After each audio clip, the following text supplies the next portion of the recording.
Fueron los masones, los ideólogos de la independencia de América. ¿Cuál fue el verdadero motivo del encuentro histórico entre San Martín y Bolívar? History presenta un especial revelador sobre la conspiración más brillante de los últimos 200 años.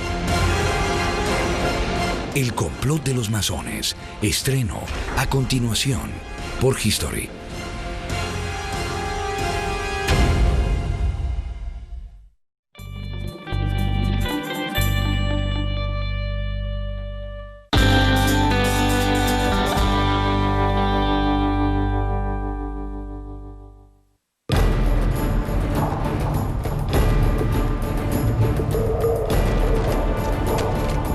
La libertad de América Latina aún guarda muchos secretos. ¿Hubo un único cerebro ejecutor detrás de las ansias libertadoras de todo el continente? ¿Se ejecutó un plan que había delineado un masón inglés para extender el poder británico en América? Los héroes del continente tuvieron que moverse sigilosamente, conspirando, buscando aliados y tomando decisiones que no todos podían llegar a comprender. ¿Cuánto tuvo que ver la masonería en este proceso?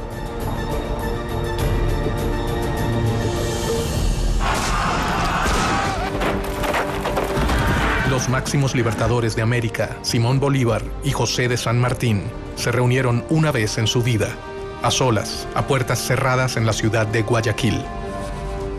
Gran parte de la vida de los héroes transcurrió en un secreto absoluto. Sin embargo, nada es tan secreto como lo que ocurrió en aquella reunión. Se supone que discutieron los planes finales para la derrota de los españoles. ¿Cuál es la verdad sobre el rol de las sociedades secretas en la historia de la independencia de Latinoamérica? América no se hubiera independizado, sea la del norte, sea la central, sea la del sur, si la masonería no hubiera intervenido.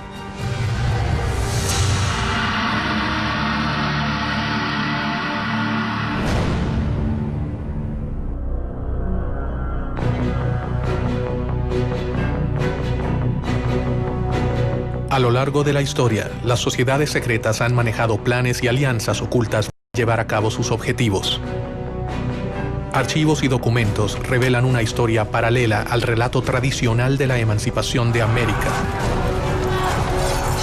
Sospechosamente, estas sociedades nacieron en Inglaterra, el reino que con más énfasis reclamaba mayor participación en América. Inglaterra veía a América como una oportunidad para expandir sus colonias. La monarquía española tenía un monopolio comercial con sus colonias en América y no permitía comercio directo de sus colonias con ninguna otra monarquía ni con ningún otro imperio. ¿Las acciones masónicas buscaron reparar el reclamo inglés frente a España o fue una simple casualidad? Gran Bretaña tenía un problema muy serio porque nosotros éramos consumidores, pero que no podíamos consumir si no fuera a través del contrabando.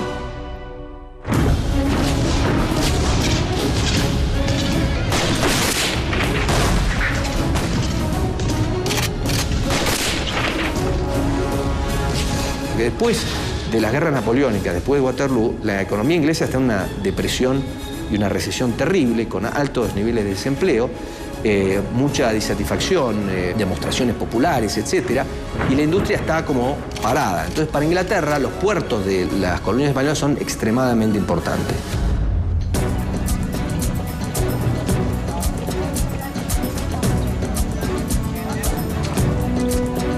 Inglaterra era el lugar ideal para que germinara un plan que podía cambiar el orden mundial para siempre.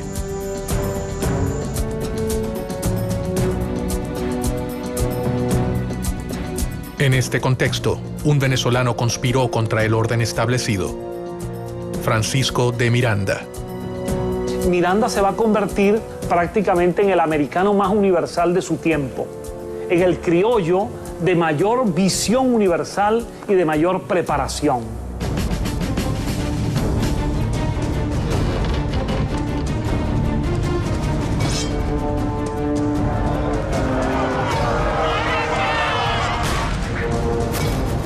Tras haber vivido la independencia de los Estados Unidos y la Revolución Francesa, Miranda desarrolló una obsesión: que América Latina siguiera el mismo camino de emancipación.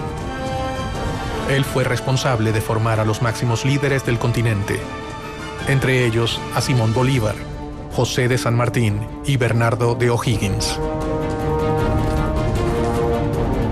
Francisco de Miranda sabía que no se había embarcado en un plan sencillo, pero confió en el apoyo de sus hermanos masones. Él no fue el primero ni el único, pero sí un eslabón fundamental en una larga cadena de secretos y conspiraciones.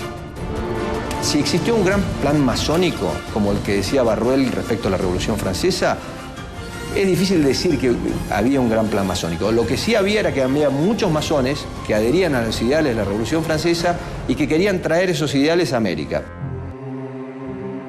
Los masones fueron temidos por el poder conservador, pero en secreto, gran parte de los máximos representantes de las monarquías pertenecieron a las sociedades.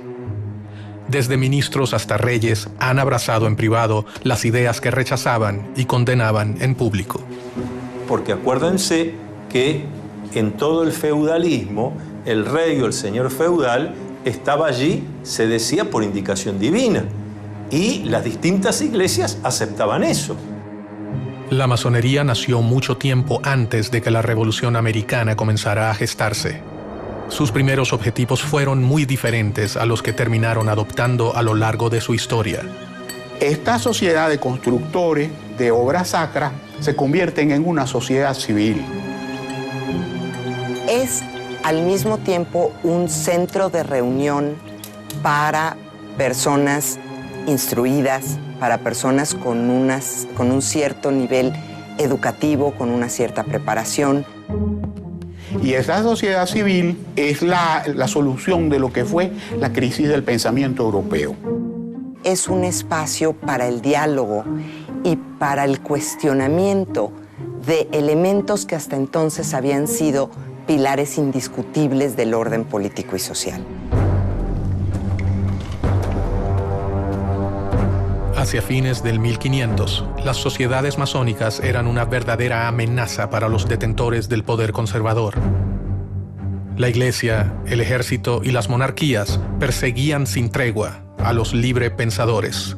Ellos representaban una gran preocupación para su poder. El valor más importante para defender que tiene un masón es la libertad. Entonces, todos aquellos regímenes dictatoriales, despóticos o dogmáticos han visto un peligro en la masonería.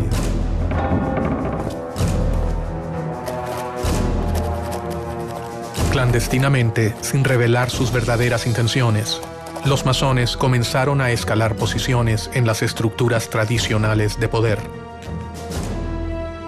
Los personajes políticos más importantes que se unen en la masonería lo hacen generando una especie de clientela política dentro de los masones y al mismo tiempo tratando de descubrir toda esta parte secreta, atractiva, interesante que proporciona la masonería. Fue en Inglaterra en donde las logias comenzaron a afianzarse en el poder, de la mano del rey Guillermo III. La masonería inglesa es una masonería simbólica, tiene solo 3 grados.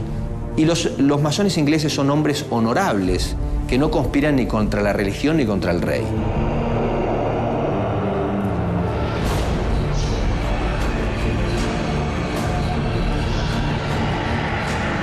Gracias al impulso de Guillermo III, la Gran Logia Inglesa se creó en Londres en 1717.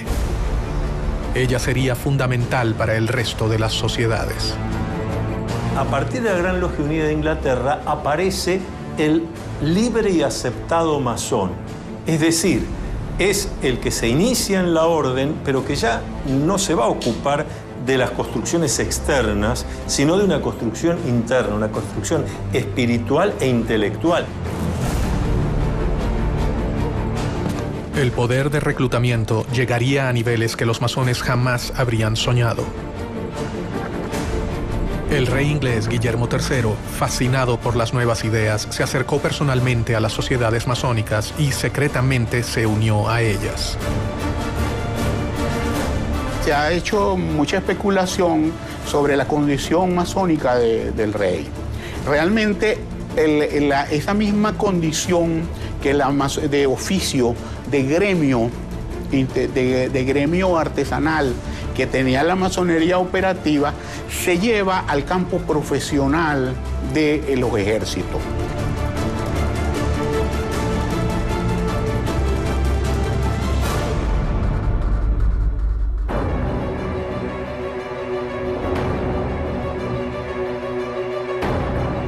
El accionar del rey inglés traería nuevos aires para la masonería europea. Se fundan logias en países como Irlanda, Escocia, Francia y Alemania. En 1726, la Gran Logia Inglesa abrió una sucursal en Gibraltar y en 1728 en Madrid y en Portugal, y al año siguiente en París. Pero la fascinación por las nuevas ideas no quedaría relegada a la corona británica. Años antes del comienzo de las luchas libertadoras en América, un hombre en la corte de España leyó una realidad de una manera totalmente innovadora y comenzó a idear planes para cambiar al mundo. Pedro Pablo Abarca de Bolea, el conde de Aranda. El conde de Aranda resultó ser un personaje muy importante en la historia de las colonias españolas en las Américas. Permitió el funcionamiento y la organización de tanto ideas de la Ilustración como reformas administrativas y propició en algunos sentidos la formación de algunas burguesías en el ámbito de España. Hay quienes creen que el conde de Aranda alcanzó los más altos grados de la masonería europea y que llegó a ser uno de los hombres más poderosos por debajo del rey de España. Su influencia sobre el trono y su compromiso con sus ideas podían cambiar al reino español para siempre.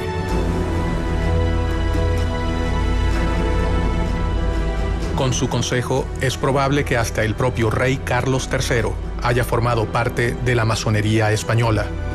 Carlos III es el monarca que decide implantar lo que se conoce en la historia española como las reformas borbónicas. Las reformas que impulsó Carlos III afectaron a las colonias en cuanto a su administración, a la división geográfica y al rol que cumplía la Iglesia en aquella época. Una de las principales reformas borbónicas es limitar el poder de la Iglesia Católica en los territorios americanos y en la misma península. Si realmente existió un plan para que Inglaterra ganara ventaja en América, con la masonería implantada en la corte española, este acababa de comenzar. Un rey podía ser la pieza fundamental para acabar con el reino ibérico. Estaban a punto de sembrarse las semillas de un plan que podía acabar con el imperio español en América.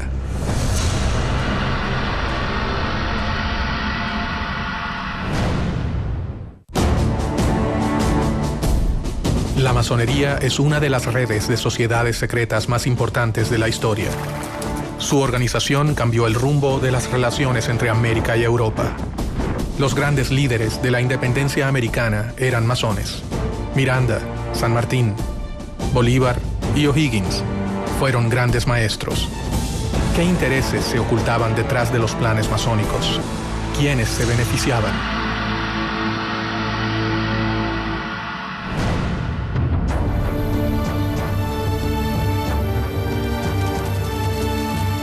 En las cortes europeas para mediados del 1700, las ideas de libertad e igualdad habían ingresado gracias a los sigilosos planes de las sociedades secretas.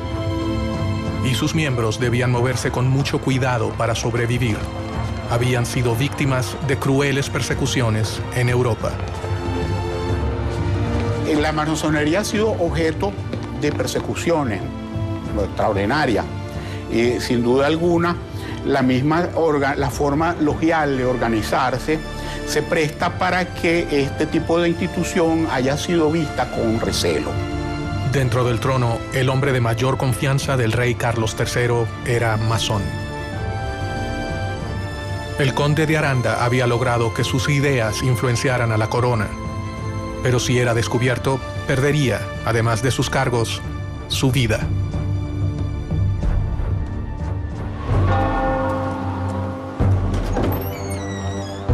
obviamente que todo aquel que no respetaba los dogmas de la Iglesia Católica Apostólica y Romana era objeto de persecución por la Inquisición.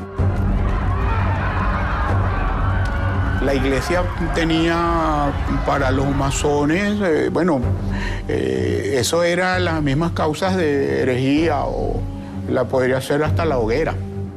Ningún masón podía violar los secretos de la orden y cualquier desliz podría finalizar en la muerte.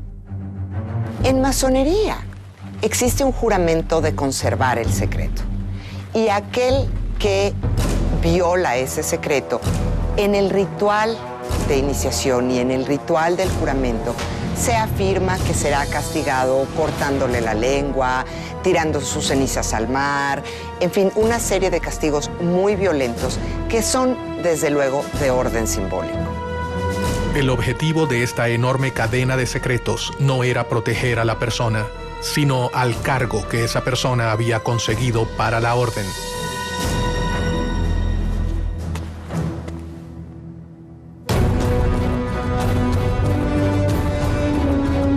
Bajo un gran secreto, el conde comenzó una lucha contra los poderes tradicionales. Todo hombre de poder tiene sus enemigos y el conde de Aranda no era la excepción. Tenía tantos enemigos dentro de la corte, como por ejemplo Manuel de Godoy, quien terminó ocupando su lugar, y enemigos obviamente en el exterior y dentro de la iglesia. En medio de aquellos cambios, comenzó a firmar resoluciones que atacaban directamente a su enemigo más poderoso, la iglesia. Una de las principales reformas borbónicas es limitar el poder de la Iglesia Católica en los territorios americanos y en la misma península. Por consiguiente, el conde de Aranda y muchos otros miembros de la corte y el rey Carlos III deciden hacer una serie de reformas como expulsar a los jesuitas de España y expulsar a los jesuitas de los territorios americanos españoles, de las colonias españolas, para limitar el poder de la Iglesia Católica. América era un lugar lejano y complejo. Allí se mezclaban los poderes otorgados a los virreyes con el poder de la Iglesia y las fuerzas extranjeras que buscaban beneficiarse, y los poderes que diferentes órdenes religiosas habían instaurado en el nuevo continente, especialmente los jesuitas. Ellos habían fundado ciudades, misiones y universidades, un gran ejército que respondería ante la voz de los seguidores de San Ignacio de Loyola. Aranda era un tipo brillante y él sabía, estaba consciente de las dificultades que implicaba gobernar territorios tan vastos como eran los territorios americanos y tan diversos desde la península. El conde de Aranda debía debilitar a sus oponentes si quería reducir el riesgo que corrían las logias. Y comenzó a pergeñar un plan secreto. Piensa que la mejor opción es dividir a América en 3 reinos independientes, gobernados por un miembro de la familia reinante, de preferencia por un hijo del rey, e implantar estos reinos independientes con una relación directa con España.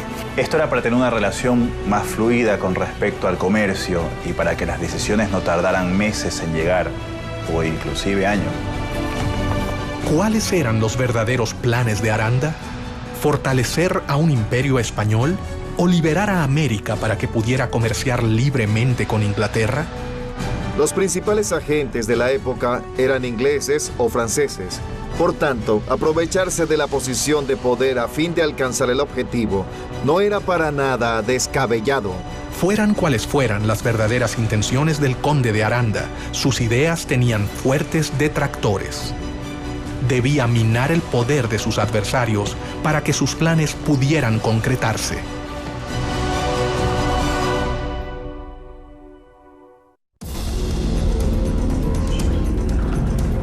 Los jesuitas habían creado una red de misiones y universidades en América que les confería un lugar privilegiado dentro del Nuevo Mundo. Los jesuitas, la orden, la Compañía de Jesús, ha formado históricamente una organización dentro de la Iglesia Católica que se ha distinguido por algunos principios.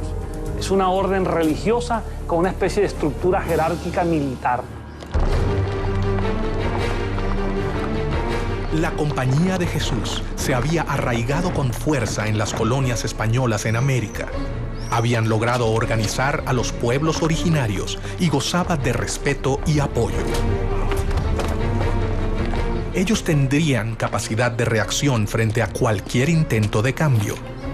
Ahí hay varias contraposiciones, ¿no? Porque tanto el Marqués de Pombal, primero en Portugal y luego Aranda en España, van a impulsar procesos de modernización dentro de las coronas que replanteaban los mecanismos de conquistas que tenían en América Latina. El conde de Aranda consideraba que los jesuitas jamás habrían aceptado sus propuestas sin pelear. Enfrentarse a su poderosa organización habría sido fatal, así que ideó un plan para lograr sus objetivos.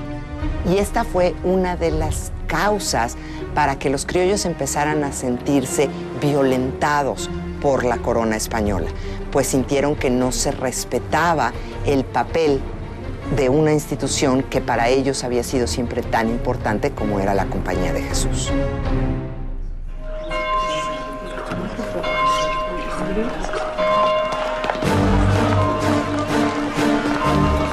La expulsión de los jesuitas fue una de las obras masónicas más decisivas y mejor orquestadas de la historia.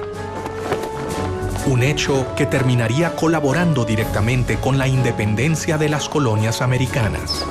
¿Cómo hacen para la expulsión de los jesuitas? Fue un plan coordinado de una manera extraordinaria.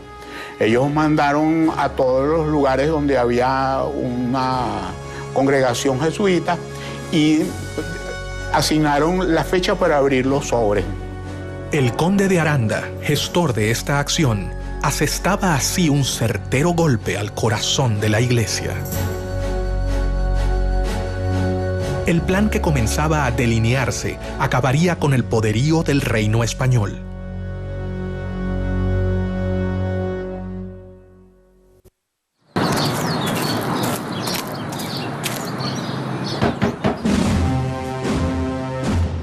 El decreto de Carlos III precisamente ordenaba que se abrieran los sobres ese día para que la operación no tuviera ningún tipo de resistencia.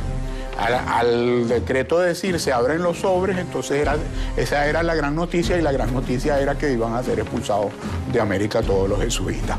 Pero en el momento que abrieron los sobres, esa fecha que se abrieron los sobres en toda América, en 24 horas estaban montados los jesuitas en los barcos y salían con destino al otro lado del Atlántico.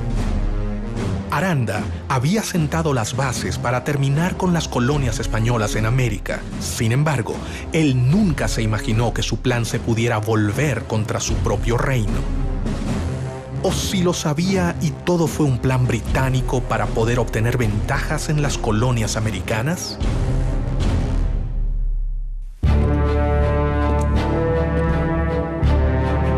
Pero no solo desde España se ideaban planes para las colonias.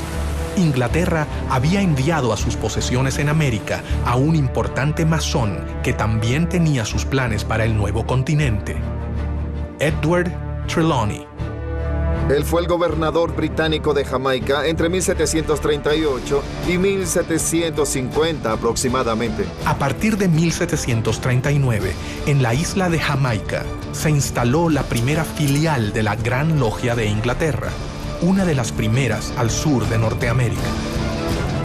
La masonería llegó a América desde fechas muy tempranas. Llegó primeramente a Estados Unidos. En 730 la trajo Benjamin Franklin a las 13 colonias americanas y se extendió bastante en las colonias norteamericanas. Posteriormente arribó a mediados del siglo XVIII a algunas de las colonias inglesas, especialmente a Jamaica. De la mano de muchos ingleses como Trelawney, las sociedades arribaron a América y desde allí dieron inicio a sus objetivos. La masonería estaba fortalecida en Inglaterra, así que Londres sería el lugar perfecto para ejecutar cualquier tipo de conspiración que los favoreciera. Inglaterra nunca ha tenido en política exterior razones idealistas. Inglaterra ha tenido siempre intereses. Después de la independencia de sus colonias americanas, Inglaterra ve necesaria la exploración de nuevos horizontes. Trelawney tenía un plan que elaboró detalladamente durante los 15 años que gobernó la isla. España debía compartir los beneficios de las colonias de América con la corona británica. Trelawney creía que España no tenía los derechos comerciales exclusivos con América. La situación del monopolio comercial de España era completamente injusta. Él manejaba dos opciones. Un plan de conquista que resultaba costoso y prácticamente imposible, o impulsar la independencia para las colonias españolas. Muchas veces se olvida el tema de que no se podría haber hecho todo lo que se hizo sin el financiamiento necesario. Y ese financiamiento se acordó dentro de las logias. ¿Por qué un masón y agente del gobierno británico manejaba un plan tan similar a las logias españolas? ¿Casualidad? En cuestión de la masonería, suele preguntarse si había una casualidad con los planes de la masonería y los planes de Inglaterra. Pues la masonería era inglesa y era francesa. Mientras Aranda buscaba dividir las colonias para beneficiar a España, Trelawney pensaba que dividiéndolas se beneficiaría a Inglaterra. Es muy simple. Divide y vencerás. Si bien ninguno de ellos fue capaz de llevar a cabo su propósito, un grupo de hombres americanos, más de 50 años después, comenzarían a conspirar para que el plan se cumpla. El poder no está en un iluminado porque Dios así lo quiso, sino que el poder está en el pueblo porque Dios así lo quiso. Los miembros aceptaban las premisas y un puñado de hombres alcanzaba a saber toda la verdad. Pero, ¿cuál era esa verdad?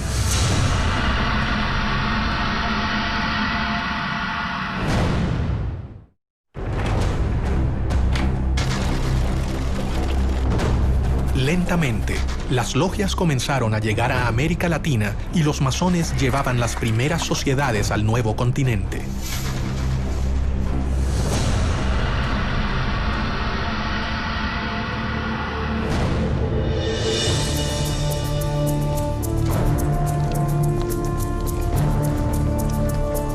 Los librepensadores llevaban a cabo una batalla interminable y desigual con la Iglesia. Si bien ésta había llegado al continente para evangelizarlo, ciertamente no tenía el mismo poder represivo que en los países de origen. El despotismo ilustrado tenía un plan para elaborar su crecimiento comercial, su incorporación a lo que era la evolución hacia el capitalismo, y la Iglesia tenía sus planes a largo plazo. En paralelo a la llegada de las logias al continente, los jóvenes americanos viajaban de América a Europa con el fin de transformarse en los administradores de las colonias españolas en el Nuevo Mundo. Francisco de Miranda fue el primero en llegar. Unos años más tarde viajarían Bernardo de O'Higgins, José de San Martín, Simón Bolívar, Andrés Bello López, entre otros. Otra vez, el lugar de reunión de todos ellos sería Londres. ¿La corona británica estaba interesada en promover a los jóvenes americanos? Muchos de los jóvenes americanos se van a estudiar a Europa. Muchos de ellos también están buscando una educación más cercana a la Ilustración. Inglaterra siempre fue un lugar donde podían desarrollarse diferentes ideas. En Europa se encontraron con una realidad totalmente diferente a la que esperaban hallar. Están buscando una educación más cuestionadora, menos vinculada con la Iglesia, menos vinculada con el conocimiento tradicional. Y es en Inglaterra en donde hay un foco cultural, social, político, donde se está gestando el seno de este pensamiento ilustrado. Los jóvenes que partieron con el fin de realizar estudios formales terminaron convirtiéndose en los héroes de la independencia o en las manos operativas de un plan que había comenzado a forjarse antes de sus propios nacimientos. Casi se podría decir que Inglaterra funcionó con esta fórmula. Inglaterra le brindaba apoyo a Miranda. Francisco de Miranda, el americano más universal, se convertiría en una pieza clave de los planes independentistas. Miranda es un personaje muy interesante, porque es un personaje que tiene una carrera increíble antes de llegar a América, antes de llegar a tratar de impulsar la independencia de América. Es general del ejército francés, pelea en la Revolución Francesa, pasa por la corte de Catarina la Grande en San Petersburgo, vive en Londres y se conecta y está mano a mano con personajes importantísimos de la política inglesa. Miranda fue el padre de la independencia del continente, uno de sus ideólogos, protagonista de sus batallas y personaje fundamental en el diseño de una estrategia para llevarla a cabo. Miranda es un gran conspirador. Miranda es el gran arquitecto de la revolución, el gran arquitecto del proceso independentista. Miranda viajó hacia España en 1771, donde su vida cambiaría para siempre, y con ella el futuro de todo un continente. Sus contactos con la masonería le permite vincularse a Inglaterra para después convencer y sumarse con ciertas masones que estaban convencidos de que era necesario un proceso de emancipación para propiciar el libre comercio contra España. Ya en Europa, el joven Miranda comenzó su carrera militar para obtener el cargo de capitán en el ejército. Lo que hay que decir de Francisco de Miranda es que es un esclarecido. Es una persona con una mente brillante que comprende la importancia del lugar y del momento para empezar a desarrollar ese germen de libertad que es darle a América hispanoparlante la libertad de España. Paralelamente, se deslumbró con las nuevas ideas que se estaban gestando en el viejo continente. Miranda fue un político, un militar, un diplomático, un escritor, pero ante todo fue un gran humanista. Comenzó a armar su propia biblioteca, adquiriendo las obras de los pensadores más importantes de la época, lo que más tarde le traería innumerables problemas. Miranda, allí en España, se había interesado en la lectura de obras prohibidas, tipo político, filosófico, obras de los enciclopedistas, de los ilustrados, y la Inquisición estaba muy pendiente de las personas como él que leían estas obras. Poco a poco, Francisco de Miranda comenzó a forjarse un nombre, pero una acusación cambiaría el rumbo de su vida para siempre. La Inquisición estaba dateada, vamos a decirlo así, o le pasaban información de parte de los rivales militares que tenía Miranda. Se le acusaba de tener libros prohibidos y por eso tuvo que prácticamente venirse con Cajigal. Cajigal hace una jugada que le permite a Miranda escapar de la Inquisición.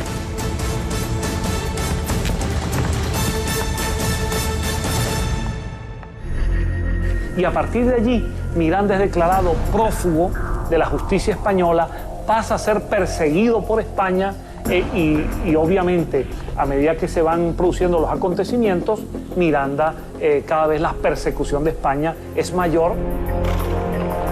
El 10 de julio de 1783 llega a los Estados Unidos. Ya se ha producido la declaración de la independencia, el hecho independentista de Estados Unidos, y Miranda se apasiona por ese proceso. Y Miranda va a viajar por distintas ciudades de los Estados Unidos, tratando de tomar contacto con esa realidad, con las causas que llevaron a la independencia, con la manera como los Estados Unidos de América se ha independizado de Inglaterra y sobre todo toma contacto con los ideales de los independentistas norteamericanos. En Estados Unidos, Miranda terminaría de comprender qué debía hacer. Había llegado al país que acababa de independizarse y allí conoció a los grandes protagonistas de la independencia. Especialmente trabó relación con George Washington. Tuvo entrevistas con líderes como Jefferson, Hamilton, Knox, es decir, con figuras muy importantes en la conducción del nuevo país independiente en Norteamérica. No se sabe exactamente dónde se inició el general Francisco de Miranda como masón. Algunos historiadores afirman que fue en 1774, en Madrid, y según el rito York. Otros dicen que fue iniciado por el mismo George Washington en la Logia de Virginia. Muchos historiadores se preguntan cómo era posible que este joven, nacido en Caracas, de ascendencia isleña, canaria, que empezaba a ser perseguido por España, pudiese ser recibido en los Estados Unidos por el presidente de la nación y por los principales líderes de esa nación. De allí nace, entre muchos historiadores, la posibilidad de que Miranda en esa relación haya estado apoyado por la masonería. Su futuro comenzaba a dibujarse. El hombre que había servido al ejército español alrededor del mundo estaba por transformarse en la pieza clave para que perdieran sus colonias en América. Debajo de la mesa, alguien estaba poniendo en marcha los planes elaborados por el conde de Aranda y Trelawney, el viejo gobernador de Jamaica. La idea era separarse de España y de alguna manera seguir el modelo republicano que ya se había establecido en Estados Unidos. Miranda se ha convertido en masón, comenzando así a conocer las ideas más revolucionarias de la época. Ha vivido la independencia norteamericana de cerca, haciéndose eco de los ideales revolucionarios. Ha sido acusado por el país por el que arriesgó su vida y ahora mira hacia su continente. El futuro héroe de la revolución comenzó a desarrollar cada vez más sus planes para independizar a América, pero sabía que no podía hacerlo solo.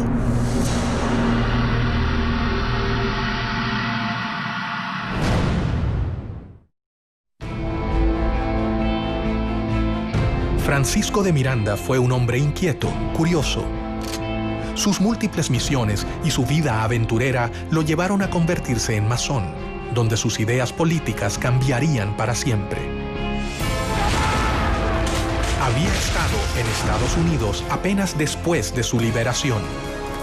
Regresaba a Europa y, sin saberlo aún, sería protagonista de otro de los hitos de la historia, la Revolución Francesa.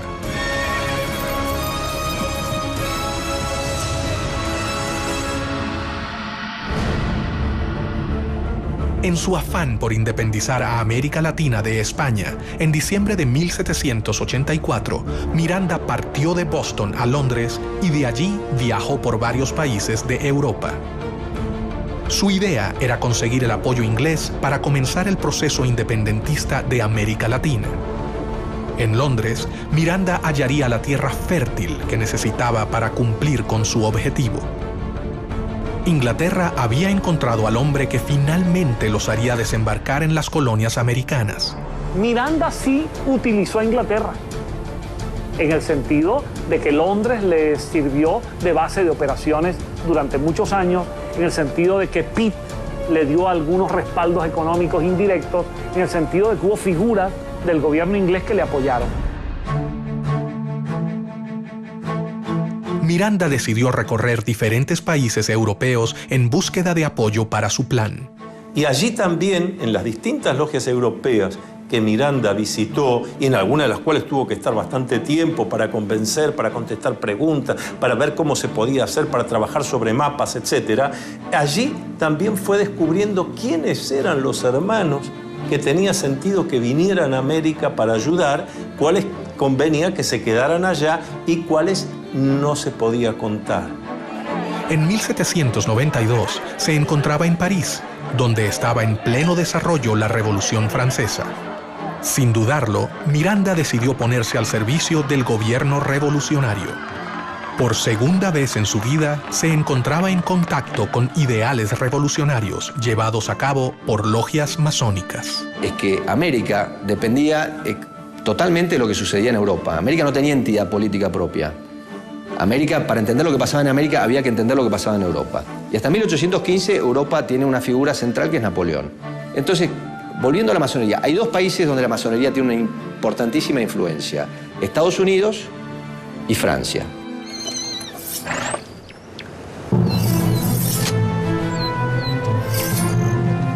La Asamblea Legislativa, el gobierno francés en la época, lo destinó a Bélgica y Holanda para defender a la Francia revolucionaria del ataque de los ejércitos absolutistas. En aquellas tierras demostró su talento como militar y su enorme valor por defender los ideales revolucionarios. Francisco de Miranda entra con un contrato de mariscal de campo y entra en un momento donde los girondinos están tomando parte activa en este proceso. Es muy interesante porque el sector al cual Miranda está vinculado es al de los girondinos, y en Caracas se le acusaba más tarde de jacobino. Gracias a su aporte en Francia, Miranda se convirtió en el único latinoamericano cuyo nombre figura en el Arco del Triunfo.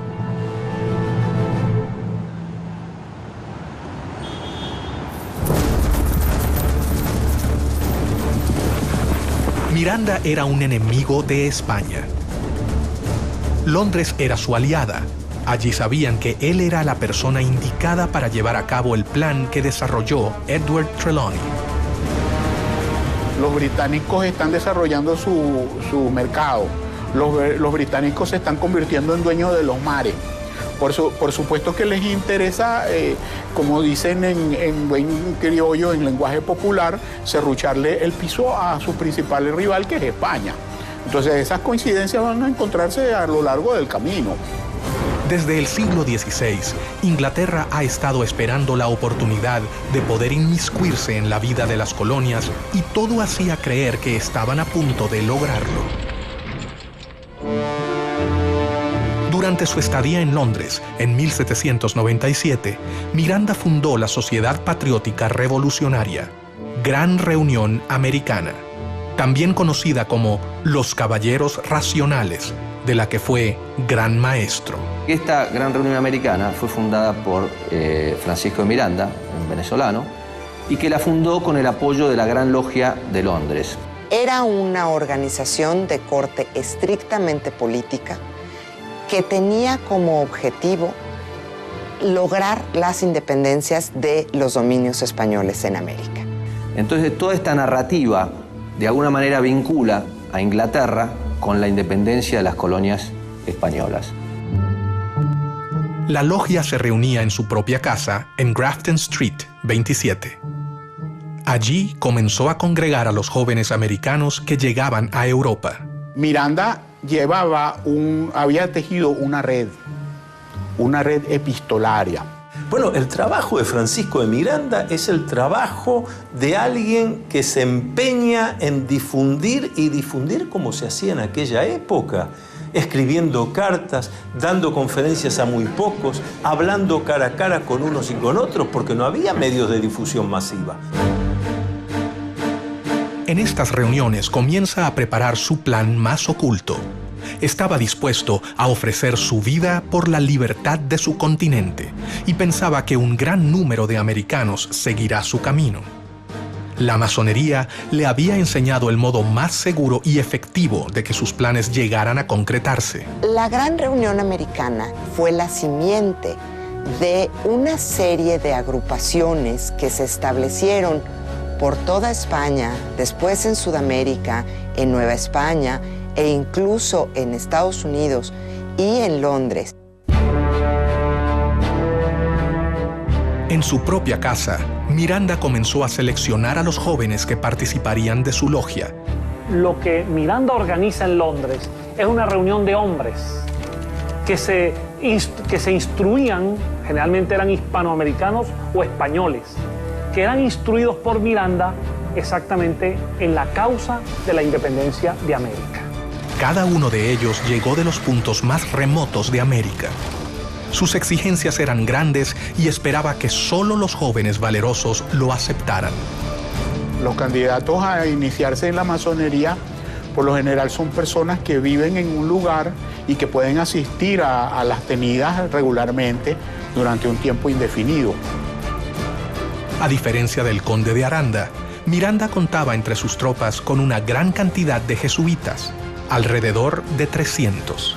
Durante el proceso de la independencia de Hispanoamérica, numerosos jesuitas participaron activamente en favor de la causa independentista, a diferencia del clero tradicional español que, en líneas generales, reflejaba los intereses de la monarquía. Él intercedió directamente ante el ministro William Pitt para que fueran benévolos con ellos. Cuando algunos jesuitas fueron capturados dentro de los conflictos entre Inglaterra y España, algunos de esos jesuitas eran mirandinos, eran favorables a la causa de Miranda, y Miranda intervino ante Pitt para que los liberara. Más rápidamente de lo que creían, los enemigos de España se unían. Increíblemente, el plan del conde de Aranda estaba por tomar forma, pero no se realizaría para proteger al reino.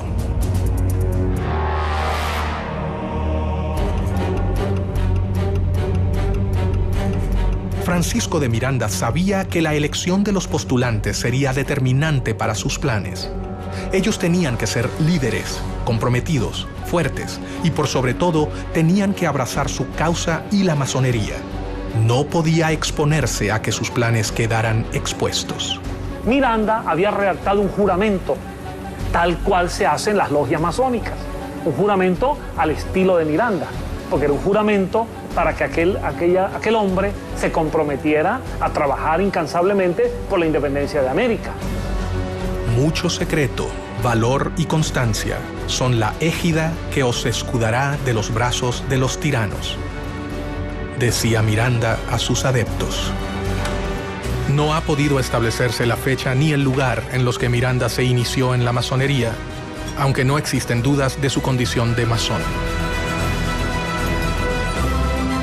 Formaba parte así de logias internacionales. Su actuación dentro de las logias, su decisión de crearlas, se debía a un plan superior digitado por la Gran Logia Inglesa.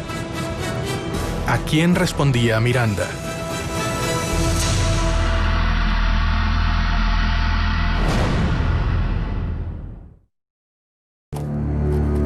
Lentamente, Miranda se acercaba a sus objetivos. Sin embargo, una pregunta persiste en el aire. ¿A quién respondían sus intereses? Estaba muy claro que la potencia rival de España era Inglaterra. Y Miranda se había convertido en un enemigo de España. Luego, transitivamente, Miranda era un aliado de Inglaterra.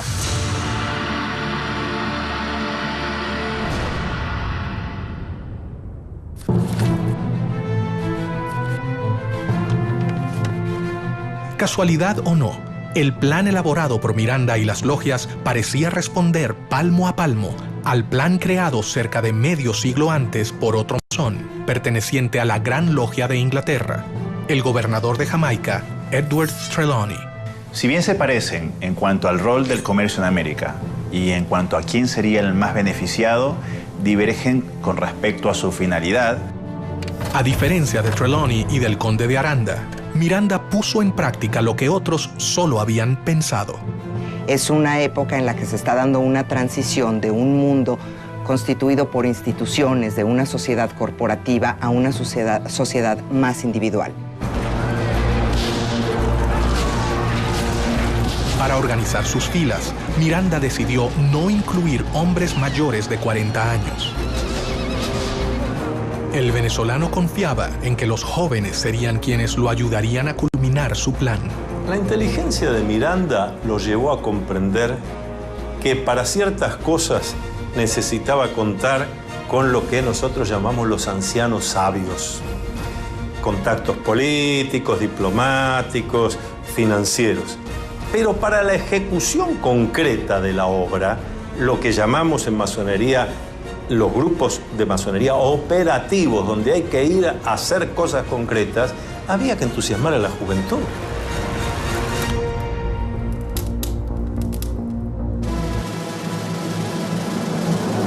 Poco a poco, un plan se hacía evidente. Los intentos de Inglaterra por invadir las colonias americanas fallaban. Solo quedaba la oportunidad de la conspiración a través de las logias conformadas por los mismos americanos. Recordemos que al mismo tiempo, Inglaterra siempre estaba intentando cualquier tipo de invasión de las colonias americanas. E Inglaterra poco a poco intentaba sustraer algunos territorios dentro de esa vasta expansión continental que era Hispanoamérica. Era como una obsesión de adueñarse de nuevas tierras. Las diferentes logias mirandistas que se habían creado en Europa comenzaron a trabajar en pos de la emancipación de América. La logia más decisiva en la liberación del continente fue la logia Lautaro. Las logias Lautaro empiezan con una logia madre establecida en Sudamérica. Se considera, pero no hay certeza, que quien establece esta logia madre fue José de San Martín. Se nos ha preguntado muchas veces sobre si esas logias funcionaban igual que cualquier otra logia masónica. Sí en cuanto a los rituales, sí en cuanto a que tenían palabras, toques, secretos para identificarse, pero exclusivamente dedicadas al análisis de cómo se iba a conseguir la independencia de la corona española. Bernardo de O'Higgins y José de San Martín, sin dudas, fueron los dos hombres fundamentales para el funcionamiento de la logia. Para afiliarse a Lautaro, había que ser americano y jurar luchar por la independencia. Su lema era unión, fuerza y virtud, y en las comunicaciones usaban el símbolo masónico OO. Y sigue la misma estructura de los caballeros racionales, copiando la estructura masónica, con miembros que eran masones, como Carlos Alvear, y que establecen una logia principal que se convierte en la Gran Logia. Miranda se había asegurado de reclutar a los jóvenes americanos más prominentes que se encontraban en Europa. El sistema masónico aseguraba protección, anonimato y sobre todo la posibilidad de complotar en las sombras contra el poder establecido.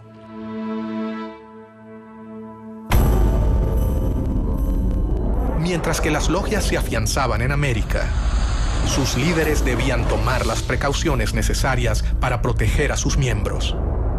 La clave de la supervivencia se encontraba en sus intrincadas estructuras, su complejo modo de ingreso y su compromiso de silencio. Las logias que operaban aquí practicaban rituales masónicos que tenían que ver más que nada con el sistema de grados. Según el grado que cada hermano tenía dentro de la logia, era el conocimiento de la parte del plan que tenía. El ascenso del grado tiene que ver con la lealtad que hayas demostrado a la causa de la independencia o a la causa de los gobiernos independientes. Las logias Lautaro tienen solamente 5 grados y el último grado está destinado para los líderes militares, que son aquellos que van a controlar, que son aquellos que van a llevar el mando de las armas en las independencias y después, mediante las armas, van a sostener los gobiernos independientes recién establecidos. Ninguno tenía todo el plan. De manera tal que si alguno de los hermanos hubiera caído en manos del enemigo y bajo tortura se hubiera visto obligado a revelar algún secreto, el secreto que revelaba era apenas un trocito de la totalidad.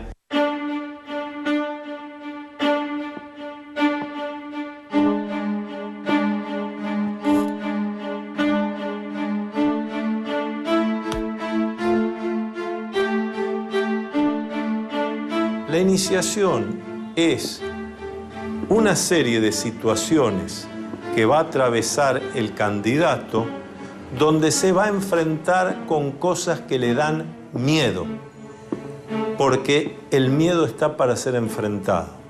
La ceremonia variaba según la logia y esta se podría realizar en diferentes lugares, como por ejemplo recámaras, sótanos e inclusive cuartos oscuros, donde se realizaba la iniciación. Entonces siempre está acompañado por un hermano que en masonería llamamos el hermano experto. Es el que lo acompaña, no hace el trabajo por el candidato lo tendrá que hacer, enfrentar sus miedos, sus dudas. Pero va a estar bien acompañado, está desde el principio entre amigos, está bien cuidado.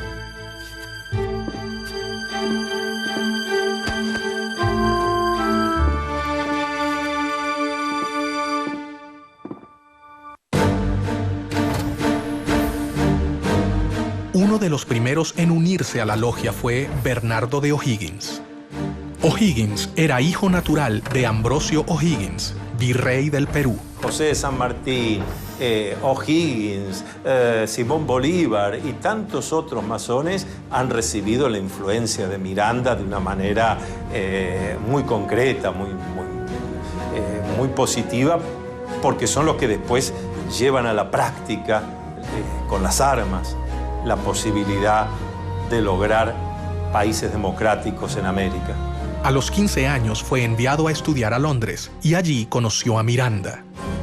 Miranda le inculca a O'Higgins, a través del diálogo, a través de la lectura, dos cosas fundamentales: ideas de libertad y espíritu de lucha, para lo cual Miranda llega a convertirse en un completo maestro para O'Higgins.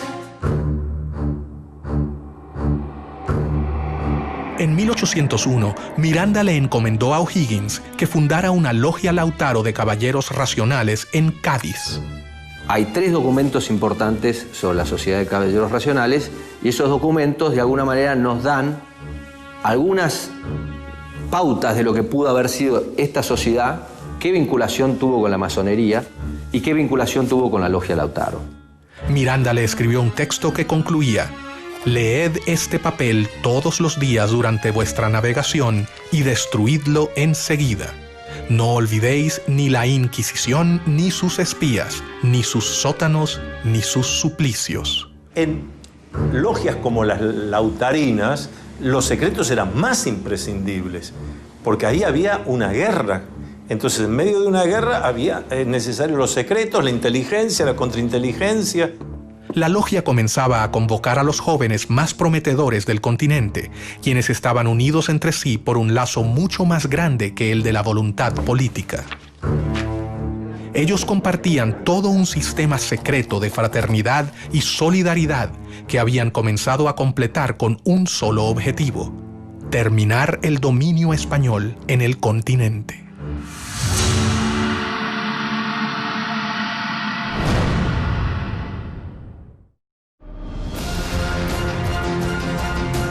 Francisco de Miranda avanzaba en sus planes de liberar a América de España, basado en el ejemplo de la independencia de Estados Unidos que había presenciado de cerca. Para hacerlo, reclutó a los jóvenes más prometedores de las colonias. Había logrado sumar a su logia nada menos que al hijo del virrey del Perú, Bernardo de O'Higgins. Sus planes eran secretos.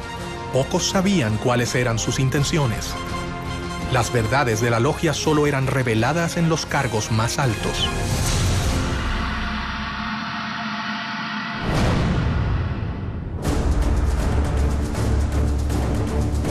Rápidamente, O'Higgins se convirtió en una persona de confianza del gran ideólogo de la independencia latinoamericana.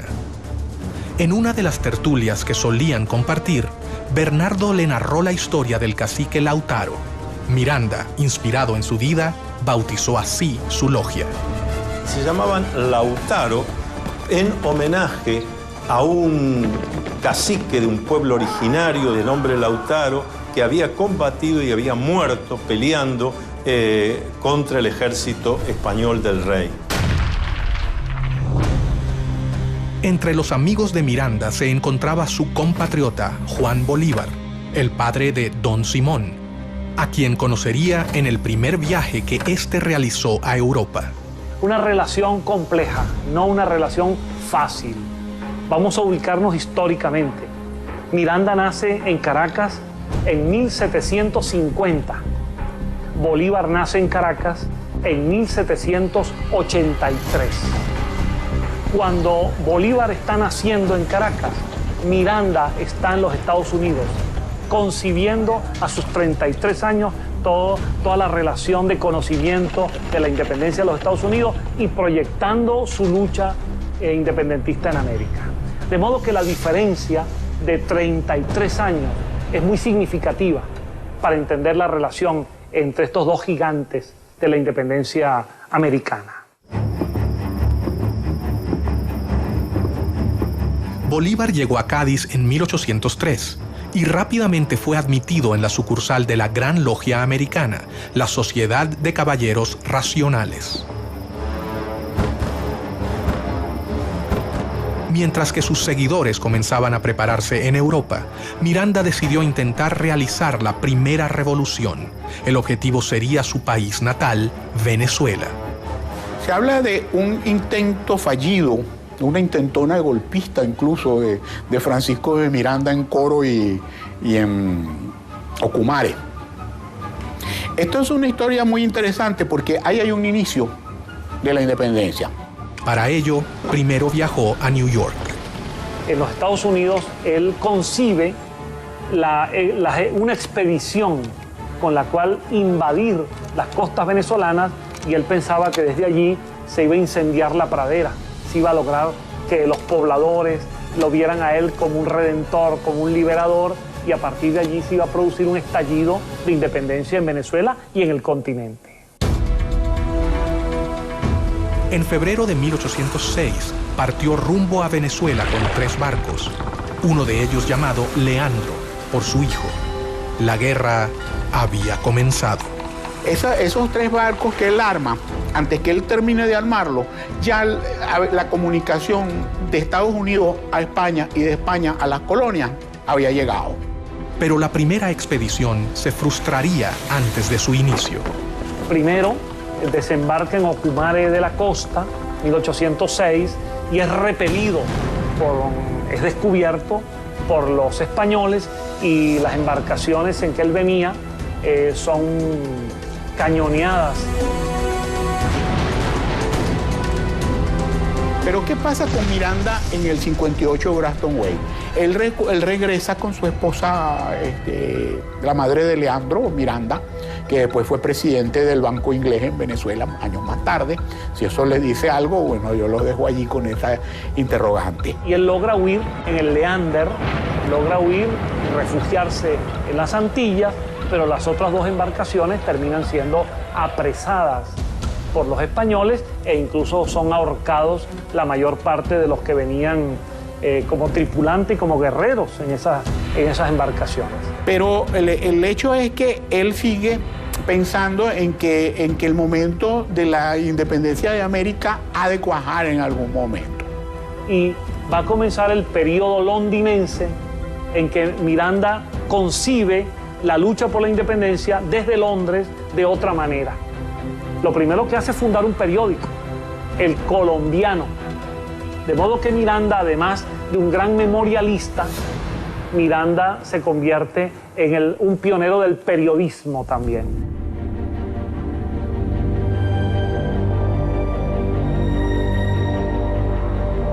En 1806, Bolívar recibió el grado 3º, o maestro, en la logia simbólica London número 5 de Inglaterra. En 1810, en Londres, Miranda le confirió el supremo grado de iniciación en la Gran Logia Americana y juntos fundaron la Logia Protectora de las Virtudes número 1 en el oriente de Barcelona, Venezuela.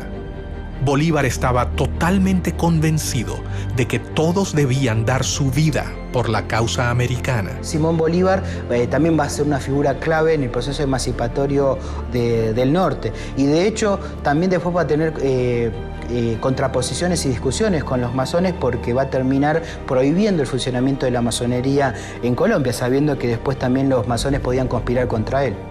Convencido de sus planes de liberación del continente y de que el complot secreto era la mejor manera de lograrlo, Miranda continuó reclutando miembros para su causa.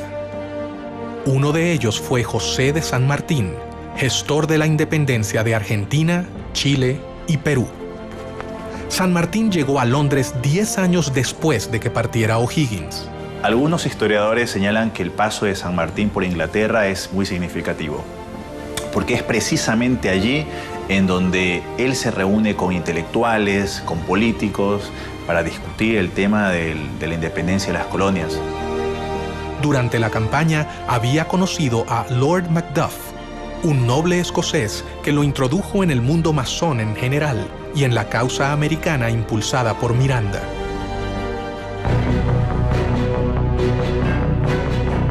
Fue allí donde San Martín hizo contacto por primera vez con círculos de liberales y revolucionarios que simpatizaban con la lucha por la independencia americana. Si San Martín fue un agente inglés, es una gran pregunta. A los pocos que han sostenido que es así, han sufrido la ira del dogma sanmartiniano. ¿Cómo poder decir semejante cosa? El centro de difusión y reclutamiento continuaba siendo Londres. Allí, según algunas fuentes, San Martín se reunió con sus compatriotas Alvear y Zapiola.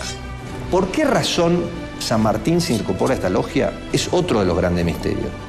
Se incorpora después de haber estado casi un año en los campamentos del ejército inglés en Portugal. ¿Cuánto sabía el reino inglés de lo que sucedía dentro de su territorio? La realidad es que tenemos que entender qué es lo que significa la palabra agente. Lo que queda claro a cualquiera que lee la correspondencia diplomática y los archivos ingleses es que San Martín era un anglófilo.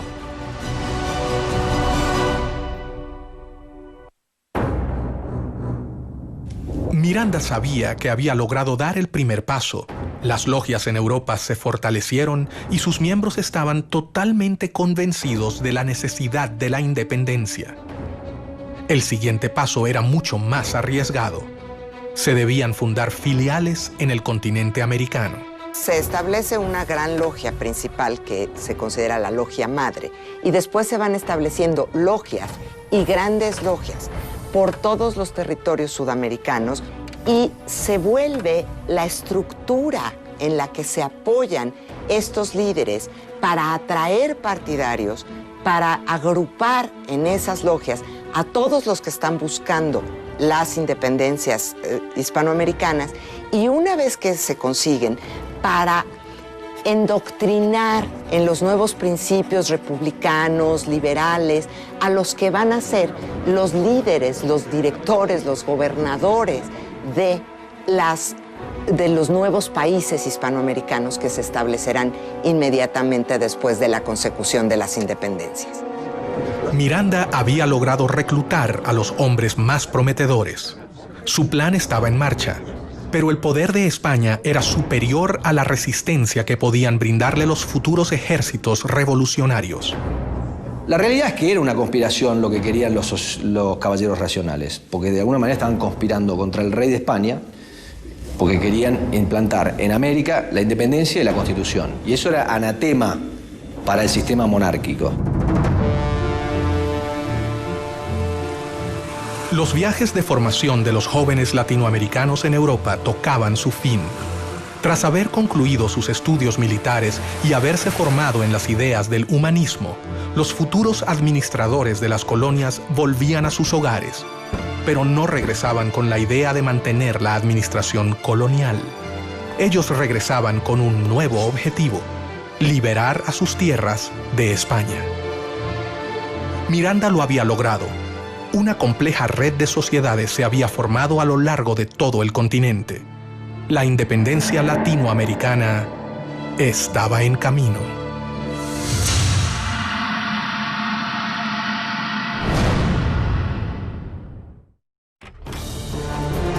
El conde de Aranda había allanado el terreno con la expulsión de los jesuitas. Pero el revés militar que había sufrido Miranda en Venezuela cuando procuró desembarcar en Ocumare demostraba que el ejército español iba a oponer resistencia y debía convertir esa experiencia en un mejor plan militar si no quería fracasar estrepitosamente.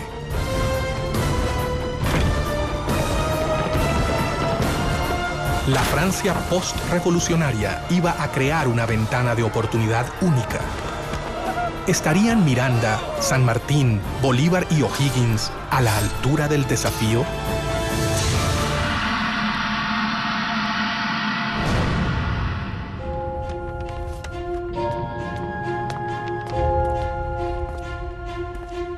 Mientras tanto, un hecho externo colaboraría con la causa: la llegada de Napoleón al trono de Francia y la instauración del Primer Imperio llevaron a Europa a una era de guerras, caos, alianzas y traiciones. Y entonces Napoleón tiene que desarrollar estrategias para atraerse adeptos en España. Y una de esas estrategias es utilizar a la masonería como herramienta. Hasta el momento en que ellos iban conquistando una ciudad, iban conformando logias y iban dejando sus cuadros masónicos como una suerte de control de la sociedad civil.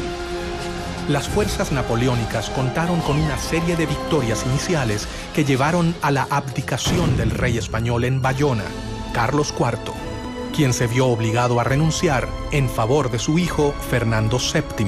Napoleón crea su propia masonería, que es conocida como masonería bonapartista. Incluye ahí a todos los que son denominados afrancesados, que son los españoles que aceptan el gobierno bonapartista y que reconocen a Napoleón y a José Bonaparte. Pero al poco tiempo, Napoleón decidió reemplazar a los reyes borbones de su trono, por lo que hizo abdicar a Fernando VII en favor de José Bonaparte, el hermano del emperador francés. Napoleón se burlaba de los masones, decía que era un grupo de imbéciles que hacían ceremonias ridículas, pero la realidad es que todos sus hermanos eran masones. No solo eran masones, sino que José Bonaparte, su hermano mayor, que luego es rey de España, era el gran maestre del Gran Oriente de Francia, es decir, era el líder de la masonería francesa. Y Napoleón utiliza la masonería como herramienta política. Y dentro de esas logias intenta difundir una serie de principios que hacen aparecer a su imperio como un imperio muy liberal, defensor de los derechos del hombre, defensor de los derechos del ciudadano, pero al mismo tiempo pues no deja de ser un imperio. Mientras Europa vivía convulsionada, las logias masónicas entendían que era el momento de actuar. Las sociedades americanas vieron con preocupación la invasión francesa sobre la madre patria. Entonces es en 1808 cuando se rompe la legitimidad y cuando la posibilidad de las independencias se presenta, porque el monarca que está ahí no es el monarca legítimo, no es el monarca reconocido. Miranda instó a sus hombres. El momento había llegado. De modo que en esos azares estaba Miranda en el medio. Miranda con su interés colocado en la independencia de Hispanoamérica.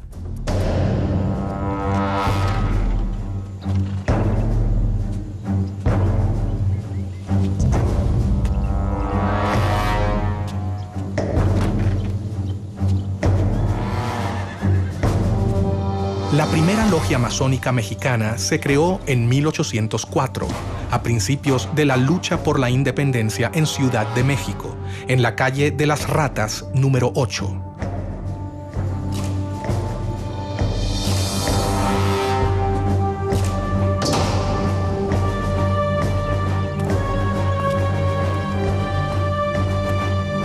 Una masonería muy poderosa, muy extendida, que produjo una enorme influencia en toda la política de México y del resto de América Central hasta la actualidad. Los masones mexicanos fueron los primeros en entrar en acción. En 1810, Querétaro era el principal centro de la conspiración para llevar a cabo la independencia política del país. Bajo el disfraz de saraos y reuniones literarias, los conspiradores se reunían en esa ciudad. A estas reuniones auspiciadas por la corregidora Josefa Ortiz de Domínguez concurrían distinguidos queretanos, así como los capitanes Ignacio Allende, Juan Aldama y los hermanos Epigmenio y Emeterio González. También asistía a ellas secretamente el cura de la parroquia de Dolores, Miguel Hidalgo y Costilla. Cuando ya se había fijado la fecha para el levantamiento, Varias denuncias pusieron sobre aviso a las autoridades españolas y éstas procedieron rápidamente a sofocar el movimiento, cayendo sobre las casas de los conspiradores para encarcelarlos. Sin embargo, no pudieron contra ellos y el 16 de septiembre fue declarada la Independencia Nacional de México.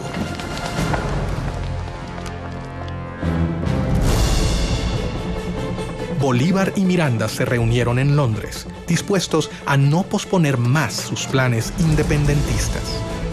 De hecho, el joven Bolívar toma la iniciativa, no autorizada por la Junta de Caracas, de invitar a Miranda a volver a Caracas. Bolívar partió de Londres rumbo a La Guaira, donde llegó en diciembre de 1810. Pocos días después, también llegó a La Guaira Francisco de Miranda. Cuando Bolívar retorna a Caracas, Miranda, por discreción, toma una embarcación una semana después. Y Miranda llega a finales del año 1810 a Caracas, una semana después que Bolívar ha llegado. Miranda volvió a Venezuela a instancias de Bolívar, que había comenzado las guerras por la independencia. Los acontecimientos se precipitan en Caracas. El 5 de julio de 1811, el Congreso de Venezuela se firma el acta de la independencia, se declara entonces formalmente lo que ya casi venía desde el año anterior y se firma la independencia de Venezuela. Para ese acto de la independencia, Miranda es diputado y firma el acta de la independencia.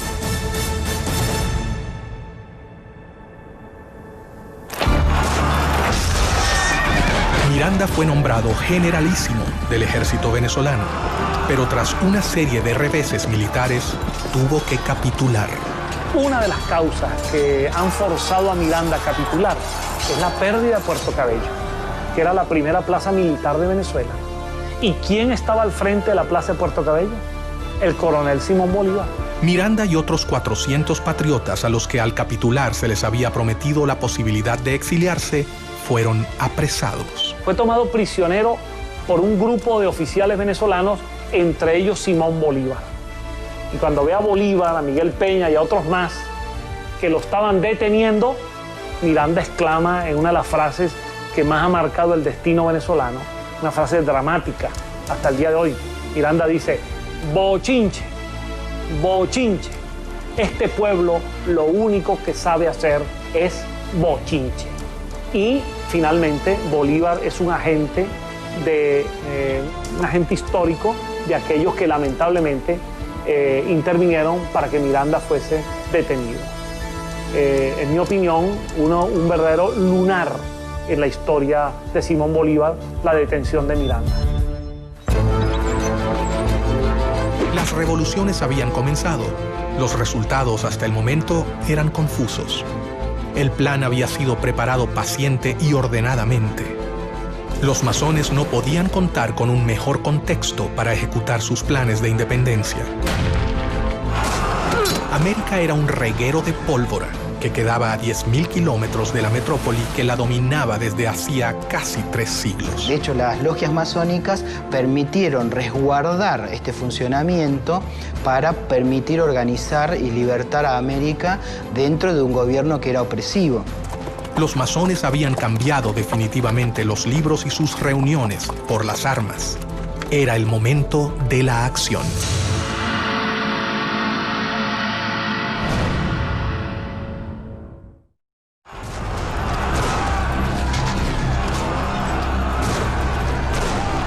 Con el poder de la monarquía española debilitado por la invasión napoleónica, el plan de liberación avanzaba en un caos metódico.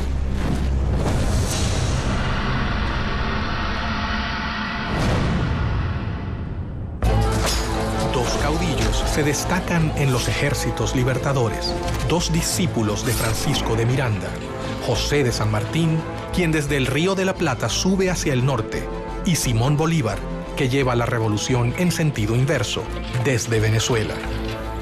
El ataque al poder real solo podía triunfar si se hacía en simultáneo, como si fuera un plan orquestado. José de San Martín fue iniciado en una logia en Cádiz, España. Desarrolló toda su carrera masónica hasta llegar al grado de maestro masón, porque él había hecho un juramento. como militar, él había jurado defender al rey de España y a lo que el rey de España dispusiera. Y ahí se ve la grandeza masónica de San Martín, que a pesar de en ese momento ser atacado por muchos de los que hasta ese momento habían sido sus compañeros, él decide ponerse por encima y hacer lo que había que hacer. El cónsul norteamericano en Buenos Aires, a principios de 1819, dice claramente, hasta ahora, el principal aliado de Inglaterra en esta parte del mundo es San Martín. De hecho, hay cartas del cónsul inglés en Buenos Aires, Robert Staples, en el año 1817, en donde se reúne con San Martín y San Martín le dice que San Martín le pide que Inglaterra le haga llegar a él en privado sus puntos de vista de cómo tiene que seguir el tema de la revolución. Pero Fernando VII logró regresar a su trono y cuando lo hizo, consciente del poder de las logias, instaló nuevamente el régimen absolutista. Persiguió el constitucionalismo, el liberalismo y la masonería, a los que reprimió con la policía y la Inquisición. Pero la batalla estaba prácticamente perdida. Primero, cuando decían vamos a fernandear, en cierta medida, lo que estaban diciendo es vamos a generar una monarquía constitucional, que en algunos casos era llegar a simplemente constituir un mecanismo de gobierno del pueblo, pero todavía respondiendo a un monarca o a algunas organizaciones centrales. El proceso de independencia encontraba escollos. Las diferencias entre sus actores crecían. Todo parecía indicar que era más sencillo ponerse de acuerdo en liberar a América Latina de España que en sentar las bases de un nuevo tipo de sistema de gobierno.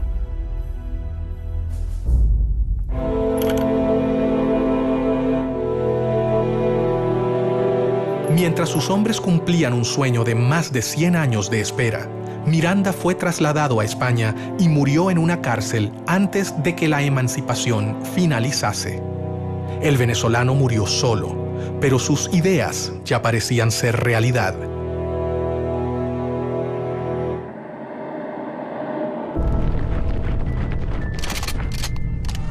Los conflictos en Europa y España ocurrían tal y como lo había previsto Pedro Pablo, conde de Aranda, cuando sostuvo ante el rey Carlos III: jamás han podido conservarse por mucho tiempo posesiones tan vastas, colocadas a tan gran distancia de la metrópoli.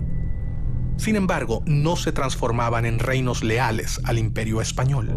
Todas estas diferencias marcan en cierta medida también algunos posicionamientos de intereses que tenían cada uno de los grupos, tanto regionales como de las alianzas estratégicas a nivel internacional que tienen cada uno de ellos. Los masones siguieron sus planes. Cientos de miles de hombres de todo el continente han abrazado su causa. Sin embargo, un hecho dejaría abierta para siempre una pregunta que jamás ha podido ser respondida.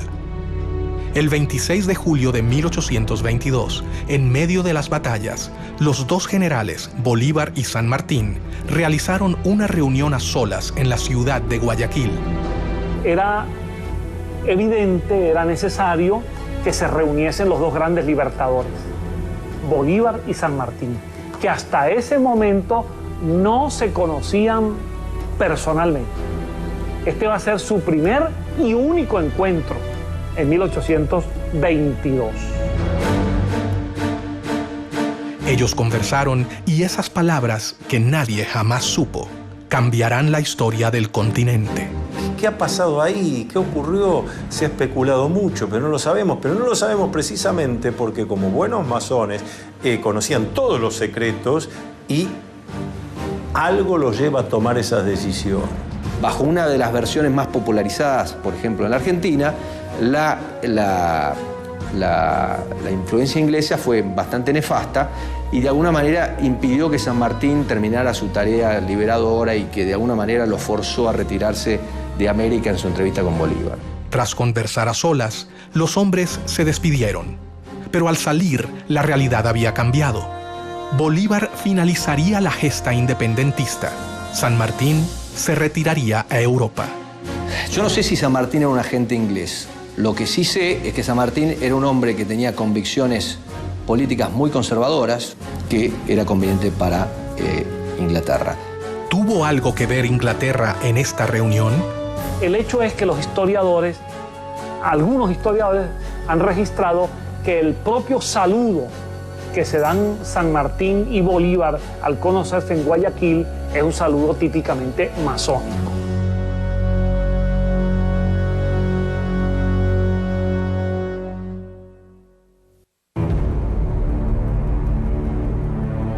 Nunca se sabrá hasta dónde Inglaterra colaboró con la independencia de América, pero sí es un hecho que los héroes de la emancipación supieron cómo canalizar los conflictos políticos de la época utilizándolos a su favor. Napoleón decía que la historia no era más que una ficción acordada por la mayoría. Muchas veces lo que sucede es que la historia que escuchamos no es la historia real, es la historia que queremos escuchar de alguna manera o que nos gustaría escuchar.